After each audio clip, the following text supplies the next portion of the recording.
Assalamualaikum warahmatullahi wabarakatuh. Sebelumnya perkenalkan saya Septi Wuri Wulandari dengan NIM 22401241031, mahasiswa Departemen Pendidikan Kewarganegaraan dan Hukum, Fakultas Ilmu Sosial, Hukum dan Ilmu Politik, Universitas Negeri Yogyakarta. Di sini saya akan menjelaskan kembali mengenai materi blockchain yang mana itu merupakan materi dari mata kuliah transformasi digital. Baik, langsung saja untuk disclaimer kita skip. Langsung saja kita pada A Brief History of Blockchain atau sejarah singkat blockchain.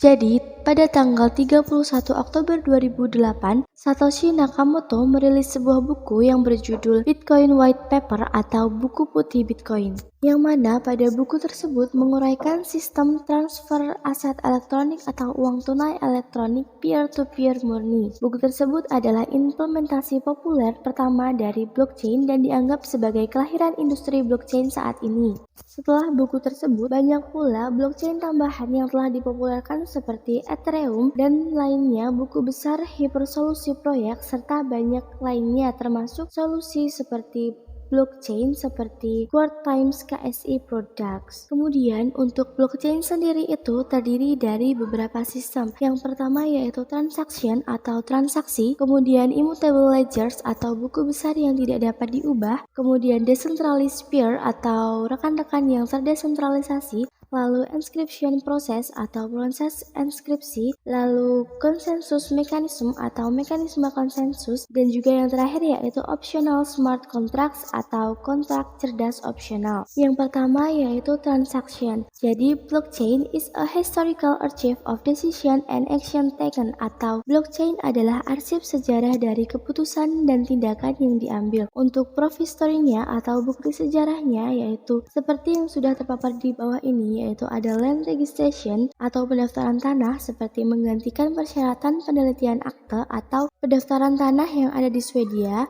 Kemudian ada personal identification atau identifikasi pribadi seperti penggantian akta kelahiran atau kematian, surat izin mengemudi, dan juga kartu jaminan sosial. Lalu ada transportation, banking, manufacturing, food distribution, dan juga audit, yaitu transportasi, perbankan, manufaktur, distribusi pangan, dan juga audit. Kemudian yaitu ada immutable. Seperti halnya database yang ada, blockchain retains data via transaction atau blockchain menyimpan data melalui transaksi. Jadi perbedaannya adalah setelah ditulis ke rantai, bloknya itu dapat diubah. Tapi hal ini sangat sulit dilakukan karena membutuhkan pengerjaan ulang pada semua blok berikutnya dan konsensus masing-masing blok. The transaction is immutable or indelible, yaitu transaksi tersebut tidak dapat diubah atau tidak dapat dihapuskan. Dalam istilah DBA, blockchain bersifat tulis dan baca saja. Seperti buku besar yang ditulis dengan tinta, kesalahannya akan diatasi dengan entry lain. Lalu ada decentralized peers atau rekan yang terdesentralisasi. Daripada jenis jaringan hub and spoke yang terpusat,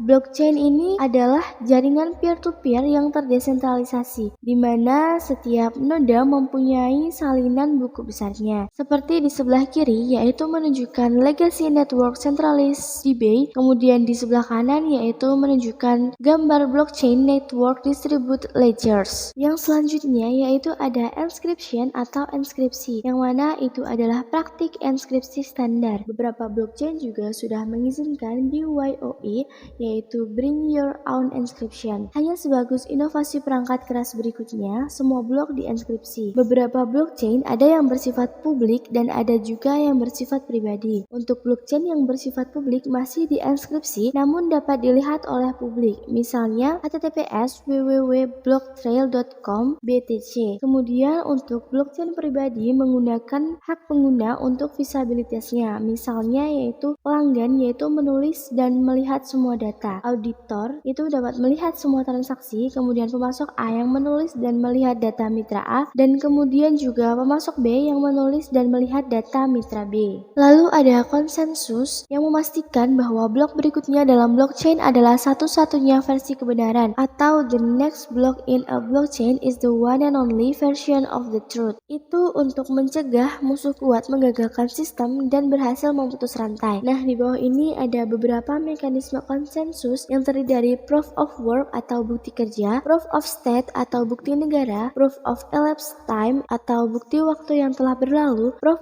of activity atau bukti aktivitas, proof of burn atau bukti terbakar, proof of capacity atau bukti kapasitas, proof of importance atau bukti pentingnya, and others, dan lain-lain. Yang terakhir yaitu ada smart contracts atau kontrak cerdas, yang mana itu terdiri dari kode komputer yang menyediakan lapisan logika bisnis sebelum pengiriman blok. Untuk contohnya yaitu seperti pada tabel di bawah ini, yang mana untuk blockchain Bitcoin itu tidak memiliki kontrak cerdas, kemudian untuk Ethereum itu masuk kontrak cerdas dan memakai bahasa kepadatan. Nah, untuk blockchain capabilities atau kemampuan blockchain itu allowing any participant in the business network to see the system of record atau teknologi buku besar bersama ini memungkinkan setiap peserta dalam jaringan bisnis melihat sistem pencatatan buku besarnya. Nantinya memanfaatkan visabilitas yang tepat, transaksi aman,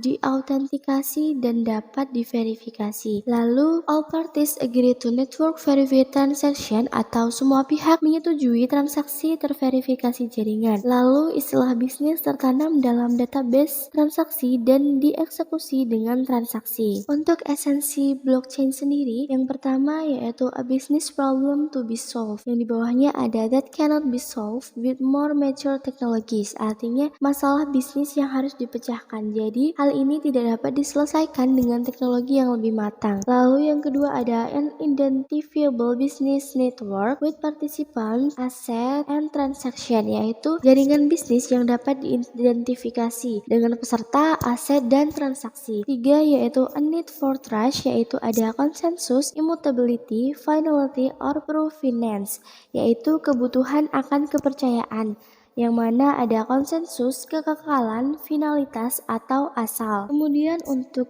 indikator negatifnya, yang pertama yaitu ada need high performance atau millisecond transaction, yaitu butuh transaksi berkinerja tinggi atau milidetik. Yang kedua yaitu small organization, no business network, yaitu organisasi kecil atau tidak ada jaringan bisnis.